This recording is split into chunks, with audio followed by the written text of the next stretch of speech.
Assalamualaikum warahmatullahi wabarakatuh. Semoga sholawat serta salam senantiasa tercurah kepada junjungan kita, Baginda Nabi Muhammad Shallallahu Alaihi Wasallam. Sebelum kita mulai kisah ini, jangan lupa untuk menekan tombol subscribe agar tidak ketinggalan kisah-kisah penuh hikmah dan saudara-saudara. Pernahkah kalian mendengar sebuah ormas dari luar daerah yang berambisi besar melebarkan pengaruhnya di tanah para dewa? Mengapa kehadiran mereka justru menuai penolakan keras? Apa yang membuat penjaga adat Bali, para pecalang, bersikap tegas dan tanpa kompromi? Angin sore berembus lembut di atas hamparan sawah Ubud. Seperti biasa, suasana Bali terasa damai dan harmonis.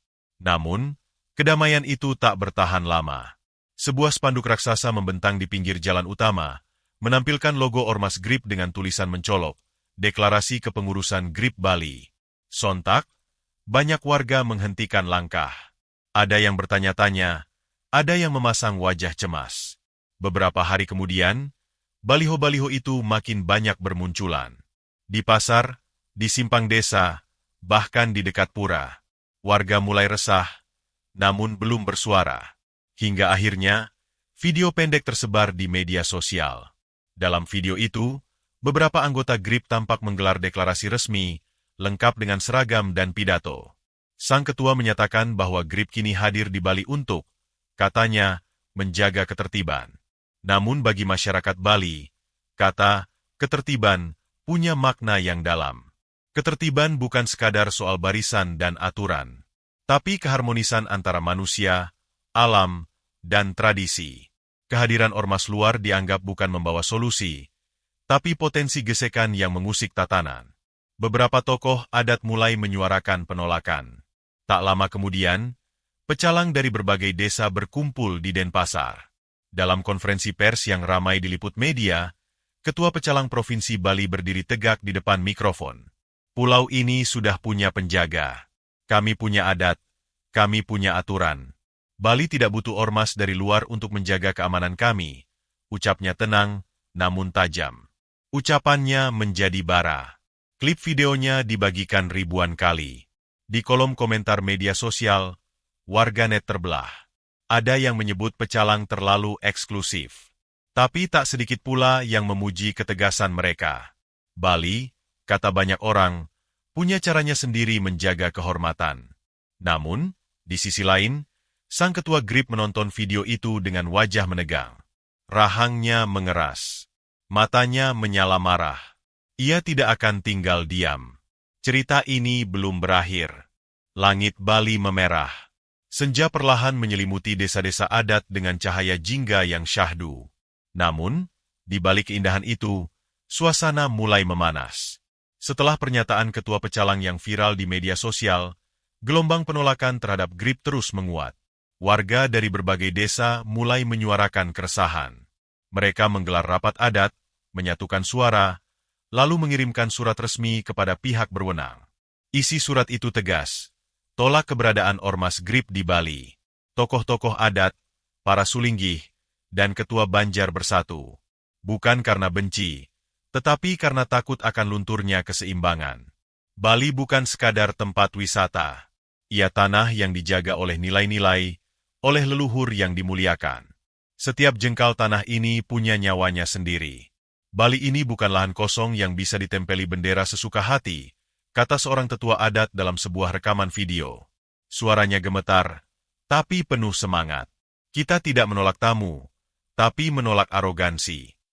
Di sisi lain, sang ketua GRIP justru semakin gusar. Baginya, ini bukan sekadar penolakan. Ini penghinaan. Di markasnya yang baru berdiri di pinggiran Denpasar, ia mengumpulkan para anggotanya. Malam itu, dalam sebuah pertemuan yang dijaga ketat, ia berdiri di tengah ruangan. Tato di lengannya berkilau terkena lampu neon. Mereka pikir kita takut pada pecalang? Mereka pikir kita bisa diusir begitu saja, teriaknya. Para anggota GRIP menyambut dengan sorak dan yel-yel. Arogansi mulai tumbuh. Api murka membakar dada sang ketua. Ia tak lagi memikirkan dialog. Ia ingin membalas. Beberapa hari kemudian, baliho-baliho pecalang dirusak oleh oknum tak dikenal. Ada yang terbakar. Ada yang dicoret-coret. Foto-fotonya tersebar, menambah bara di tengah konflik yang kian meruncing. Warga makin gusar. Para pemimpin adat menahan diri, tapi suasana makin panas.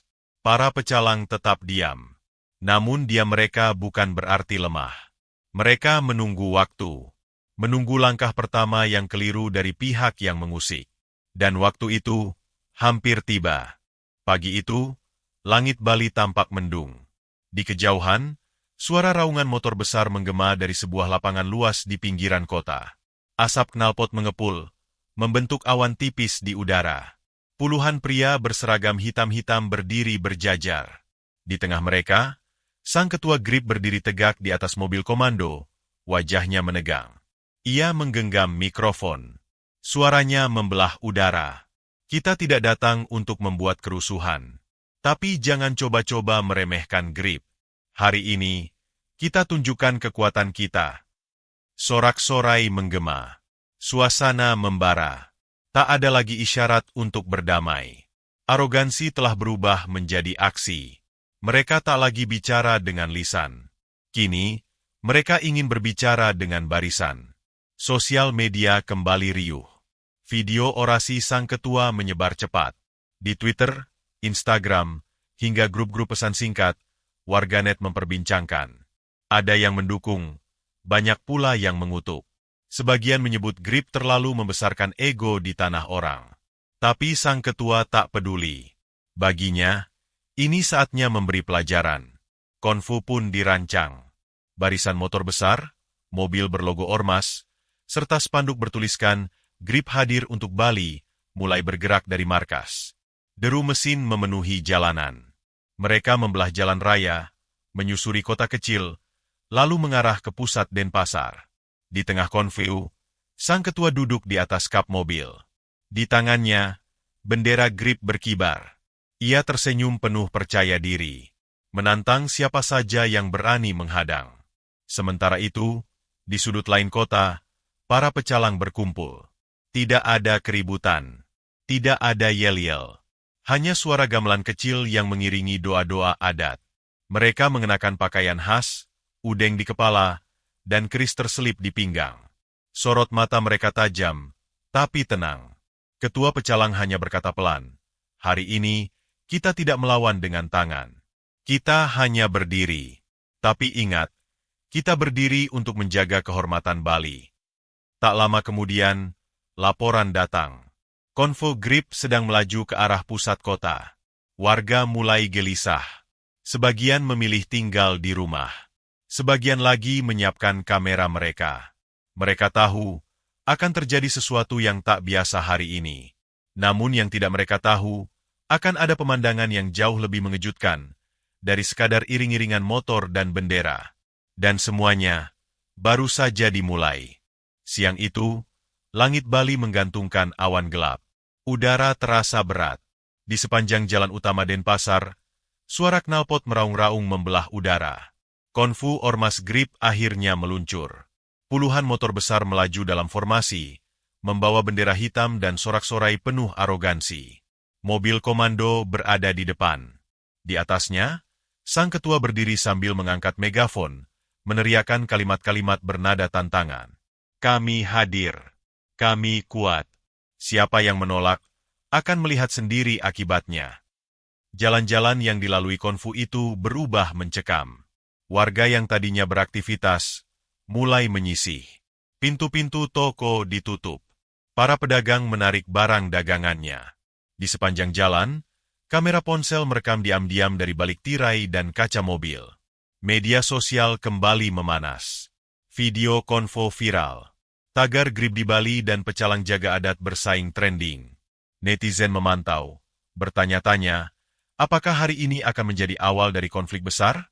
Namun konvu itu terus melaju. Tujuan mereka satu, pusat kota. Tepatnya, Persimpangan Agung, tempat di mana biasanya para pecalang menggelar upacara adat besar. Ketika iring-iringan mulai memasuki wilayah itu, sesuatu berubah. Di kejauhan, tampak barisan pria berdiri diam.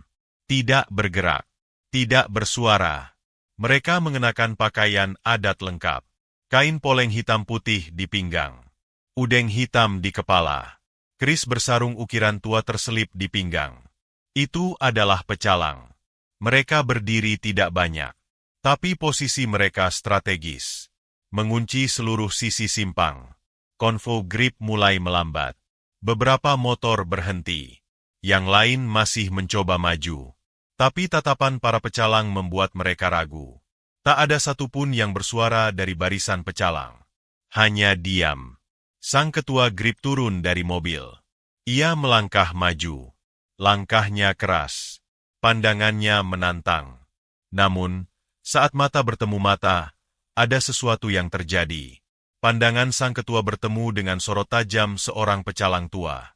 Tak bersuara, tapi keris di pinggangnya berbicara banyak. Bukan ancaman, tapi wibawa, kehormatan, keyakinan. Untuk pertama kalinya, ketua grip terdiam. Suara yel-yel di belakangnya perlahan meredup. Waktu seakan berhenti, dan semua menunggu.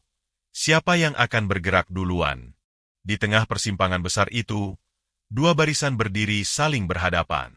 Di satu sisi, puluhan anggota grip dengan rompi hitam dan sorak-sorai yang mulai meredup. Di sisi lain, para pecalang berdiri kokoh dalam diam. Wajah mereka datar, namun sorot mata mereka tajam. Ketua grip melangkah lebih dekat. Wajahnya masih keras, tapi ada keraguan yang mulai merayap dari sudut-sudut matanya. Sorakan dari belakangnya tak lagi lantang. Entah sejak kapan, konfu itu kehilangan semangatnya. Satu pecalang tua melangkah ke depan. Ia tak berkata sepatah kata pun. Ia hanya membuka kain yang menyelimuti pinggangnya, memperlihatkan sebilah keris Bali yang tua dan bersinar. Keris itu tak diacungkan, hanya disematkan tenang di pinggang, namun wibawanya lebih tajam dari senjata apapun. Langkah sang ketua terhenti. Sejenak ia memandang keris itu, lalu beralih pada mata si pemiliknya. Dan di sana, dia menemukan sesuatu yang tak bisa dilawan. Keteguhan, keberanian, sebuah keyakinan yang tidak bisa digertak dengan jumlah atau suara. Lidahnya keluh, napasnya tercekat. Ia ingin marah, tapi tidak bisa. Ingin meneriakkan sesuatu, tapi tak ada yang terdengar. Tiba-tiba, semua sorakan dari belakangnya menghilang. Para anggotanya mulai melihat satu sama lain, kebingungan. Tak ada perintah, tak ada aba-aba, hanya keheningan yang mencekam.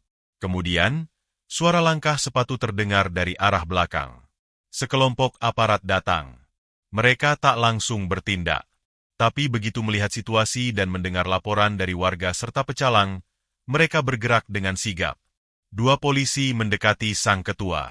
Kami menerima laporan soal provokasi dan potensi kerusuhan. Kami minta Anda ikut ke kantor. Ketua grip mencoba melawan, tapi tak ada kekuatan yang tersisa. Ia berusaha berkata, namun tak ada satupun dari konvoinya yang membela. Semua menunduk. Semua diam. Tangan ketua grip diborgol. Sorak pecalang? Tidak ada. Yang terdengar hanya angin yang meniup lembut. Seolah Pulau Dewata sedang mengembuskan napas lega. Warga keluar dari tempat persembunyian. Mereka menyaksikan akhir dari konvo yang sempat menebar ancaman, namun akhirnya bertekuk lutut oleh ketenangan, adat, dan keyakinan. Para pecalang tetap tak bersorak. Mereka hanya membungkuk pelan satu sama lain, lalu bubar dengan tenang, membawa serta kehormatan yang tetap utuh. Namun kisah ini belum benar-benar selesai. Di dalam mobil tahanan yang melaju menuju kantor kepolisian, ketua grip terdiam. Tangannya diborgol, wajahnya muram. Tidak ada lagi pekik semangat, tidak ada lagi tatapan penuh wibawa. Yang tersisa hanyalah kehampaan dan kebingungan. Ia mengintip dari balik kaca. Bali tetap seperti biasa, tenang. Angin berembus lembut. Seakan pulau ini tidak pernah terusik oleh konvo tadi. Tapi justru ketenangan itu yang membuat dada sang ketua makin sesak. Ia datang membawa arogansi. Tapi yang ia temui bukan perlawanan brutal, melainkan keteguhan diam yang menenggelamkan egonya sendiri. Sementara itu, di berbagai media, berita penangkapan ketua grip menyebar cepat. Judul-judul mencolok memenuhi layar gawai warga. Foto ketua yang diborgol tersebar luas, menjadi simbol tumbangnya arogansi oleh kekuatan adat. Komentar demi komentar mengalir. Bali bukan tanah untuk pamer kekuatan, tulis seorang warganet. Ormas boleh besar, tapi tak bisa menandingi kekuatan yang bersandar pada kehormatan, tulis yang lain. Di sisi lain kota, para pecalang berkumpul kembali di balai desa. Mereka tidak berpesta, tidak merayakan. Mereka hanya duduk bersila, lalu memanjatkan doa syukur bersama. Bagi mereka, kemenangan bukan saat musuh diborgol, tapi ketika keharmonisan tetap terjaga. Adat kita bukan untuk menyerang, kata ketua pecalang, tapi untuk menahan gelombang sebelum menjadi badai. Keesokan harinya, seluruh baliho grip dicopot oleh warga. Spanduk-spanduk mereka diturunkan tanpa keributan. Para anggotanya yang tersisa perlahan membubarkan diri. Tak ada yang berani menyuarakan balasan. Namun satu hal yang paling mencolok bukan pada baliho yang dicopot, tapi pada satu lukisan kecil yang ditempel di tembok balai desa. Lukisan itu menggambarkan seorang pria bersorban membawa keris, berdiri di hadapan seekor singa yang menunduk. Di bawahnya tertulis kalimat pendek, yang teguh dalam adat, tak butuh banyak kata. Dan di balik semua itu, sang ketua grip duduk diam dalam ruang tahanan. Ia menatap langit dari balik jeruji, menyadari bahwa kekuatan bukan soal jumlah, bukan soal suara, tapi soal keberanian untuk tunduk pada nilai yang lebih tinggi. Beberapa hari telah berlalu sejak konflik itu berakhir di balik jeruji. Bali kembali seperti sedia kala. Tenang, damai. Upacara adat kembali berlangsung. Para wisatawan pun berbaur dalam kesederhanaan desa-desa, seakan tak pernah terjadi ketegangan apapun. Namun di balik semua itu, gema kejadian tersebut masih terasa. Di setiap balai banjar, pembicaraan tentang sikap para pecalang menjadi pelajaran berharga. Bukan hanya untuk warga Bali, tapi juga untuk seluruh penjuru negeri. Ketua Pecalang Provinsi Bali, dalam sebuah wawancara yang disiarkan secara nasional, mengungkapkan dengan tenang, Bali tidak butuh pasukan dari luar. Kami punya sistem sendiri yang telah hidup ribuan tahun. Adat bukan sekadar warisan. Ia adalah nyawa kami. Ucapan itu disambut pujian, bahkan oleh banyak pihak yang sebelumnya diam. Keberanian Bali menjaga jati dirinya menjadi sorotan. Tapi bukan keberanian dalam melawan, melainkan dalam menahan. Dalam berdiri kokoh tanpa harus berteriak. Sementara itu, di ruang tahanan, sang ketua grip mulai berubah. Tak banyak yang tahu, tapi dalam sepi, ia mulai berpikir. Bukan lagi tentang kekuasaan, tapi tentang batas. Tentang tanah yang tak bisa dipijak sembarangan. Tentang kehormatan yang tak bisa dibeli dengan konfu dan sorak. Ia menulis sebuah catatan pendek yang entah untuk siapa. Aku datang membawa nyali, tapi pulang membawa pelajaran. Di tanah ini, kekuatan sejati bukan tentang siapa yang berani menyerang, tapi siapa yang mampu berdiri dalam tenang dan membuat gemetar mereka yang datang menggertak. Kisah itu pun menjadi penanda bahwa tak selamanya kekuatan harus ditunjukkan dengan suara. Kadang, diam lebih lantang. Kadang, keris yang disarungkan jauh lebih tajam daripada yang dihunus. Dan Bali telah mengajarkan semuanya. Setiap tanah memiliki ruh dan kehormatannya sendiri. Di mana adat dijunjung, di sanalah keberanian sejati diuji, bukan lewat kekuatan fisik, tetapi lewat kebijaksanaan dan keteguhan hati. Bali telah menunjukkan kepada kita semua bahwa kehormatan tidak membutuhkan pekikan keras. Ia hanya butuh diam yang bermakna. Semoga kisah ini menjadi pengingat bahwa siapapun kita, dimanapun kita berada, selayaknya menghormati nilai-nilai yang telah hidup dan menjaga harmoni yang lebih luas. Jangan sampai semangat organisasi menjadi topeng dari ambisi pribadi yang membutakan. Jangan lupa tekan tombol subscribe, nyalakan lonceng notifikasi, dan sebarkan kisah ini bila dirasa bermanfaat. Mari terus bersyalawat kepada baginda Nabi Muhammad Shallallahu Alaihi Wasallam, agar hidup kita senantiasa mendapat berkah dan petunjuk dari Allah Subhanahu wa Ta'ala. Wassalamualaikum warahmatullahi wabarakatuh. Sampai jumpa di kisah penuh hikmah selanjutnya. Hanya di Langkah Kisah.